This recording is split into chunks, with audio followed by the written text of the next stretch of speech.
দিয়েছেন, তারা যদি ইচ্ছা করে দেরি করে না আমি এখন হজ করবো না, মনে করবো, তাহলে সে আল্লাহর দেওয়া সম্পদের শুকরিয়া আদায় করলো না নাফরমানি করলো? নাফরমানি। এই জন্য যাদের উপর হজ ফরজ হয়েছে কাল বিলম্ব না করে দ্রুত হজ করে নেওয়া চাই। আল্লাহ তাআলা আমাদেরকে তৌফিক দান করুন, আমিন। হজের ফজিলত সম্পর্কে একটি আয়াত নিয়ে আলোচনা করছিলাম। এখন হাদিস শরীফে হজের ফজিলত সম্পর্কে কি এসেছে সেটা নিয়ে আলোচনা করি। বুখারী শরীফ হাদিস নাম্বার 8, মুসলিম শরীফ হাদিস নাম্বার 16। আব্দুল্লাহ ইবনে উমর রাদিয়াল্লাহু তাআলা আনহু থেকে বর্ণিত। عن عبد الله بن عمر رضي الله تعالى عنه قال قال النبي صلى الله عليه وسلم بني الإسلام على خمس شهادة أن لا إله إلا الله وأن محمدا رسول الله. عبد الله بن عمر رضي الله تعالى عنه قال النبي صلى الله عليه وسلم إرشاد করেন ইসলামের স্তম্ভ পাঁচটি বিষয়ের উপর। কয়টি বিষয়ের উপর? প্রসিদ্ধ, আপনারা সবাই জানেন, সবার মুখস্থ। এক নম্বর হলো এই সাক্ষ্য দেওয়া যে আল্লাহ ছাড়া কোনো মাবুদ নাই, ওয়া আন্না মুহাম্মাদার রাসূলুল্লাহ, মুহাম্মদ সাল্লাল্লাহু আলাইহি ওয়াসাল্লাম আল্লাহর বান্দা ও রাসূল। ওয়া ইকামিস সালাতি ওয়া ইতাইস যাকাত, দুই নম্বর পরিপূর্ণ নামাজ কায়েম করা। তিন নম্বর ইতাইস যাকাতি, যাকাত প্রদান করা। চার নম্বর সাওমি রমাদান, রমজান মাসে রোজা রাখা। ওয়াল হজ্জি, পাঁচ নম্বর হজ আদায় করা। তাহলে ইসলাম অনেকগুলো আমল আছে, যেমন জিহাদ অনেক বড় একটা আমল, জিকির অনেক বড় একটা আমল, কিন্তু এই আমলগুলো কি ইসলামের পাঁচটি স্তম্ভ কোন একটি? কোন একটি না। তার মানে এই যে পাঁচটি আমলের কথা বলা হলো, এই আমলগুলোকে আল্লাহ তাআলা অন্যান্য আমলের উপরে সবচেয়ে বেশি শ্রেষ্ঠত্ব এবং মর্যাদা দান করেছেন। সুবহানাল্লাহ। আমাদের ফজিলত হাদিস শরীফের আলোকে এক নম্বর ফজিলত হলো হজ বিশেষ সম্মানিত ওই পাঁচটি আমলের একটি আমল, যে আমলের উপরে আল্লাহ তাআলা ইসলামের ফাউন্ডেশন রেখেছেন। সুবহানাল্লাহ। দুই নম্বর হলো হজ ওই আমল যে আমলের মাধ্যমে মানুষের ইসলাম পরিপূর্ণ হয়ে যায়। সুবহানাল্লাহ। মুসলিম শরীফে এসেছে হাদিস নম্বর 8। বিশ্বনবী সাল্লাল্লাহু আলাইহি ওয়াসাল্লামকে ইরশাদ করা, জিজ্ঞাসা করা হলো ইসলাম কাকে বলে? তখন নবী সাল্লাল্লাহু আলাইহি ওয়াসাল্লাম উত্তর দিলেন, আল ইসলামু আন তাশহাদু আল লা ইলাহা ইল্লাল্লাহ ওয়া আন্না মুহাম্মাদার রাসূলুল্লাহ। ইসলাম হলো তুমি সাক্ষ্য দিবে আল্লাহ ছাড়া কোনো মাবুদ নাই, ইবাদতের উপযুক্ত নাই, এবং হযরত মুহাম্মদ সাল্লাল্লাহু আলাইহি ওয়াসাল্লাম আল্লাহর বান্দা ও রাসূল। এভাবে নামাজের কথা বললেন 2 নম্বর, 3 নম্বর যাকাতের কথা বললেন, 4 নম্বর রোজার কথা বললেন, 5 নম্বর আল্লাহ রাসূল বললেন ওয়া তাহাজ্জাল বাইত, আর তুমি বাইতুল্লাহর হজ করবে যদি তোমার সামর্থ্য থাকে।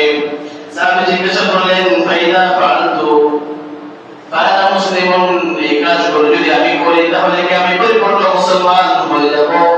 আল্লাহ রাসূল সাল্লাল্লাহু আলাইহি ওয়াসাল্লাম বললেন নাম, হ্যাঁ, এই পাঁচটি কাজ যদি তুমি করতে পারো তাহলে তুমি পরিপূর্ণ মুসলমান হয়ে যাবে। সুবহানাল্লাহ।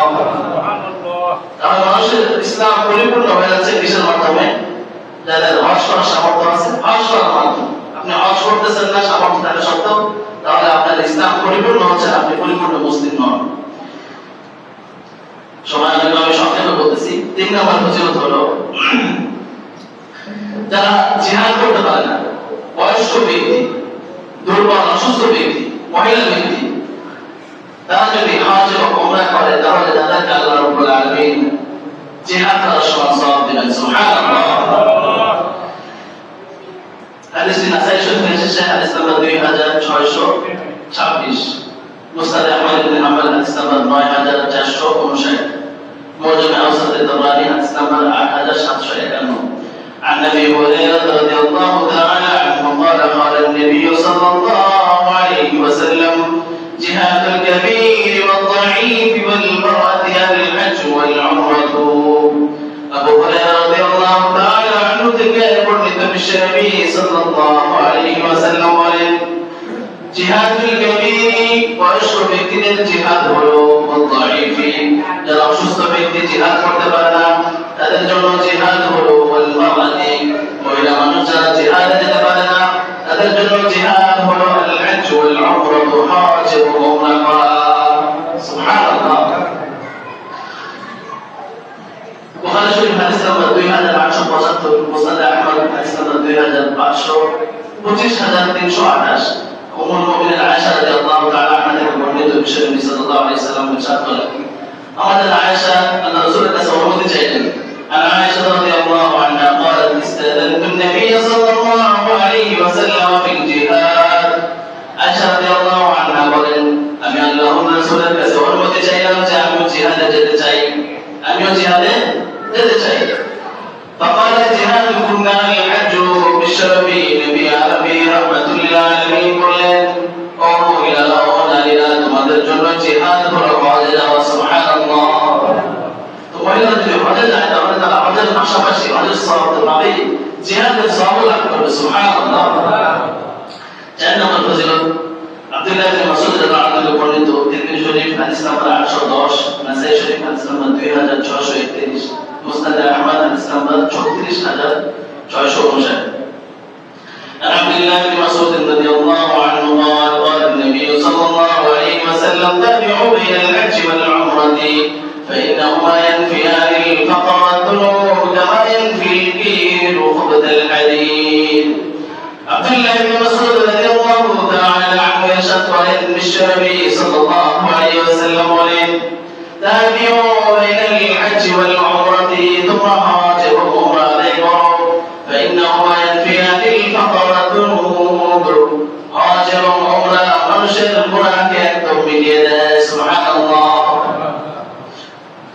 হজের দ্বারা মানুষের গুনাহ মাফ হয়ে যায় অন্য হাদিসে আসছে সামনের জুমায় ইনশাআল্লাহ আলোচনা করব রজা কেয়াউমিন মাদানাতুহু উম্মু হজ করে আসার পর হজ্জে মাবরুর হজ করে আসার পর মানুষ এতটাই নিষ্পাপ পবিত্র হয়ে যায় যেই দিন সেই ব্যক্তিকে তার মা জন্ম দিয়েছিল সেদিন তার যেমন কোনো পাপ গুনাহ ছিল না এই পরিমাণ পবিত্র হয়ে যায় সুবহানাল্লাহ এই হাদিসের মাধ্যমে দুই কথা আমরা জানতে পারি হজ মানুষের গুনাহকে মিটিয়ে দেয় মানুষের গুনাহকে মুছে ফেলে বল ফাকরা হজ এবং উমরা মানুষের দরিদ্রতাকে দূর করে দেয় সুবহানাল্লাহ আমরা মনে করতেছি হজে 7 লাখ টাকা খরচ করে গেলে কত টাকা খরচ হয়ে গেল এত কষ্ট করে টাকা কামাইছি আবার কবে এই পরিমাণ টাকা ইনকাম হবে আমরা গেলে 1.5 লাখ 2 লক্ষ টাকা চলে গেল অথচ এই টাকা আপনাকে দিয়েছেন কি আল্লাহ আপনি যদি আল্লাহর উপরে যান এই টাকা আল্লাহ আপনাকে আবার দিতে পারেন কি পারেন না পারেন তো অবশ্যই হাদিসের মাধ্যমে আল্লাহ জানিয়ে দিয়েছেন